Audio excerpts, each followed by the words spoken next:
आणि यानंतर बुलेटिनमध्ये काही महत्त्वाच्या बातम्यांचे वेगवान अपडेट्स। अमेरिका आणि इराण यांच्यात पाकिस्तानात चर्चेची दुसरी फेरी नियोजित, मात्र अजूनही चर्चा होणार की नाही याबाबत संभ्रम कायम। होर्मुझच्या सामुद्रधुनीतील अमेरिकेच्या नाकेबंदीमुळे इराणचा संताप, त्यामुळे शांती चर्चेबाबत संभ्रम। इराणकडून आता चर्चेसाठी मवाळपंथी गटाला साईडलाईन करण्यात आलंय। इराणी लष्कराचे प्रमुख अहमद वाहिदी यांनी सूत्र हाती घेतली आहेत। त्यांना इराणच्या सुप्रीम काउन्सिलचे सचिव मोहम्मद बाघेर जोलगद्र यांचं समर्थन। जोलगद्र यांचा पहिल्या शांतीवार्तेच्या शिष्टमंडळात समावेश। शांतता चर्चेपूर्वी डोनाल्ड ट्रम्प यांची इराणला धमकी, करार झाला नाही तर इराणवरचा आजवरचा सर्वात मोठा हल्ला केला जाईल। अमेरिकेचे अध्यक्ष डोनाल्ड ट्रम्प यांचा इराणला इशारा। शांतता चर्चेपूर्वी इराणचं महत्त्वाचं वक्तव्य, धमक्यांच्या सावलीत वाटाघाटी करणं अस्वीकार्य। 2 आठवड्यात आम्ही युद्धासाठी नव्यानं तयार झालो, मात्र होर्मुझमध्ये नाकेबंदी लादून ट्रम्पकडून शस्त्रसंधीचं उल्लंघन। इराणच्या संसदेचे अध्यक्ष मोहम्मद बाघेर गलिबाफ यांचं वक्तव्य। शांती चर्चेआधी इराणच्या अध्यक्षांचं मोठं वक्तव्य, अमेरिकेवर विश्वास ठेवणं शक्य नाही। इराण कोणाच्याही दबावासमोर झुकणार नाही। इराणचे अध्यक्ष मसूद पेझेश्कियन यांचं स्पष्टीकरण। इराणसह चर्चेसाठी अमेरिकेची 10 विशेष विमानं पाकिस्तानात दाखल। उपाध्यक्ष जेडी व्हान्स यांचं एअरफोर्स 2 विमान त्यात नाही। व्हान्स अमेरिकेतून निघाल्याचा डोनाल्ड ट्रम्प यांचा दावा, प्रत्यक्षात जेडी व्हान्स पाकिस्तानात पोहोचलेले नाहीत। शांती चर्चेच्या आधी इराणमध्ये इमाम खामेनी आणि मेहराबाद विमानतळ पुन्हा सुरू। युद्धावेळी अमेरिका आणि इस्रायलच्या हल्ल्यांमुळे विमानतळाचं मोठं नुकसान झालं होतं। त्यानंतर बंद असलेलं विमानतळ युद्धविराम संपण्याच्या 1 दिवस आधी पुन्हा सुरू। पाकिस्तानमध्ये सकाळी 11 वाजता सुरू होणाऱ्या शांती चर्चेच्या दुसऱ्या फेरीत 4 मुद्दे महत्त्वाचे। त्यामध्ये होर्मुझची सामुद्रधुनी, इराणचा युरेनियम विकास, क्षेपणास्त्र कार्यक्रम आणि इराणवर पुन्हा हल्ला न करण्याची हवी असलेली हमी यांचा समावेश। इराणसह युद्धविरामाची मुदत वाढण्याची शक्यता अत्यंत कमी, अमेरिकेचे अध्यक्ष डोनाल्ड ट्रम्प यांचा इशारा।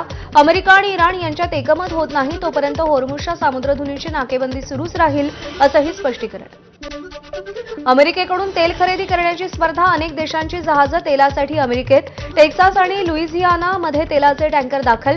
अमेरिकेचे अध्यक्ष डोनाल्ड ट्रम्प यांचं वक्तव्य। शांतीवार्ता सुरू होण्याआधी ट्रम्प सरकारच्या महिला मंत्र्यांचा राजीनामा, कामगार मंत्री लोकी शावेज डिरेमर यांचा राजीनामा, खासगी क्षेत्रात काम करण्यासाठी पद सोडल्याचं ट्रम्प प्रशासनानं कारण दिलं। आपण युद्ध हरलं, डोनाल्ड ट्रम्प यांना हटवा, अमेरिकेच्या खासदारांची जोरदार मागणी। ट्रम्पना हटवण्यासाठी 25व्या दुरुस्तीचा प्रस्ताव आणणार। इस्रायली सैनिकांनं येशूच्या पुतळ्याचं नुकसान केल्यानं लेबनॉनमध्ये संताप। इस्रायलच्या पंतप्रधान बेंजामिन नेतन्याहू यांच्याकडून घटनेबद्दल दुःख व्यक्त। घटनेबद्दल इस्रायलचे परराष्ट्र व्यवहार मंत्री गिदोर सार यांच्याकडून ख्रिश्चन समुदायाची माफी। नवी मुंबईच्या उरण, उल्वे आणि विमानतळ परिसरात पावसाच्या सरी, पावसामुळे वातावरणात गारवा। रायगडमध्ये अवकाळी पावसाची हजेरी, खोपोलीमध्ये मेघगर्जना आणि विजांच्या कडकडाटासह पावसाची हजेरी, तर खालापूर आणि आसपासच्या ग्रामीण भागात देखील पावसाची हजेरी। अलिबागच्या काही भागात पावसाची हजेरी, अचानक आलेल्या पावसामुळे वातावरणात गारवा। प्रवासी आणि नागरिक, शाळकरी विद्यार्थ्यांची मात्र तारांबळ।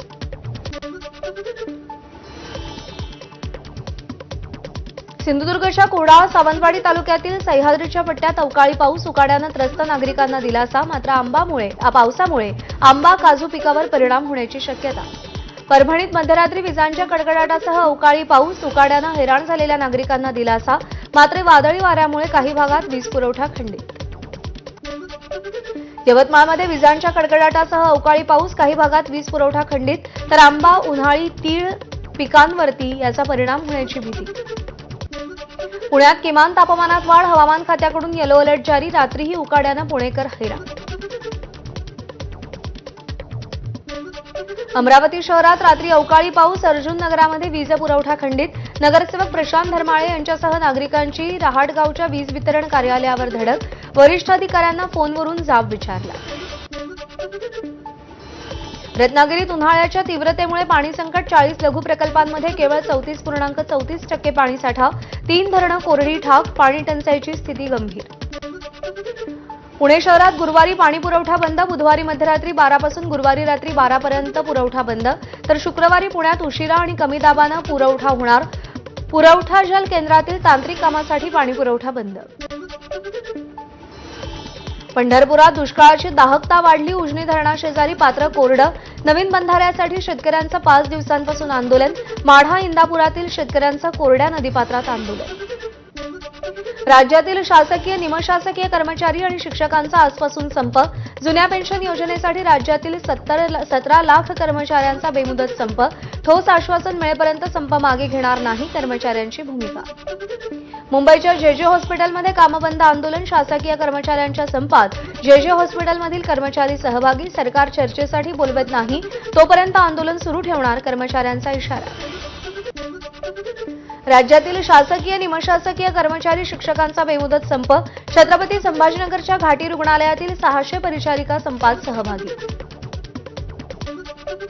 शिक्षकांच्या अनेक मागण्या प्रलंबित आहेत. नर्सेसच्या मागण्या, आज नर्सेसच्या 6000 पदं डीएमआर मध्ये रिक्त आहेत आणि जवळजवळ 3 ते 5 हजार पदं डीएचएस मध्ये रिक्त. म्हणजे एवढ्या लोकांचा कामाचा भार आहे त्या लोकांवरती पडतो. या आणि अशा अनेक महत्वाच्या मागण्या घेऊन आज जो संप होत आहे त्या संपामध्ये आम्ही ताकदीनिशी उतरलेलो आहोत.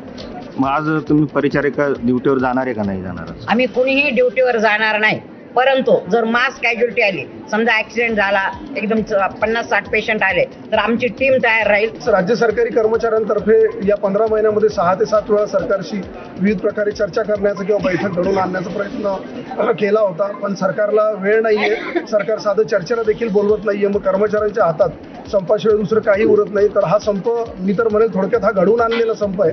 कारण जर आम्हाला चर्चेला वेळ देऊन आमच्या नेत्यांशी जर चर्चा झाली असती तर आज ही संप उतरण्याची वेळ परिचारिकांना आणि राज्य सरकारी कर्मचाऱ्यांना मुळीच आली नसते. राज्यातील सरकारी कर्मचाऱ्यांचा आजपासून बेमुदत संप. रत्नागिरीच्या मनोरुग्णालयातील 50हून अधिक कर्मचारी संपात सहभागी.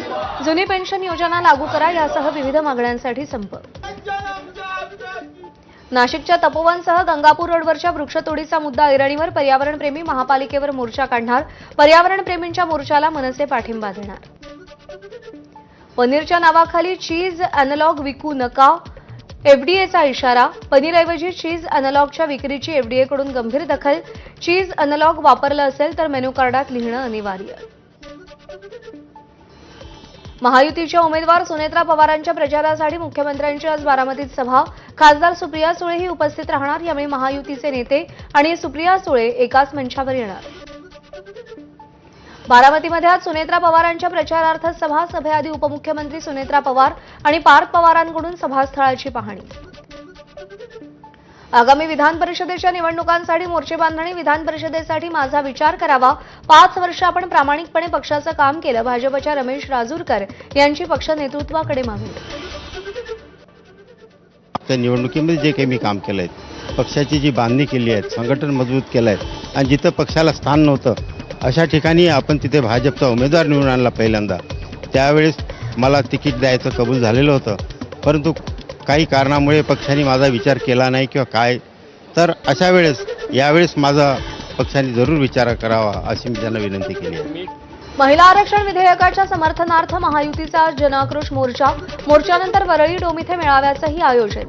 मुख्यमंत्री फडणवीस मेळाव्याला संबोधित करणार. चंद्रपूरमध्ये काँग्रेस खासदार प्रतिभा धानोरकर यांची लोकसभा अध्यक्षांकडे तक्रार. शासकीय कार्यक्रमात महिला खासदाराचा जाणीवपूर्वक अपमान. धानोरकर यांचा दावा. हिराई महोत्सवाच्या उद्घाटनावेळी शिष्टाचारावरून वाद रंगला. धानोरकरांनी कार्यक्रमातून वॉकआउट केलं होतं.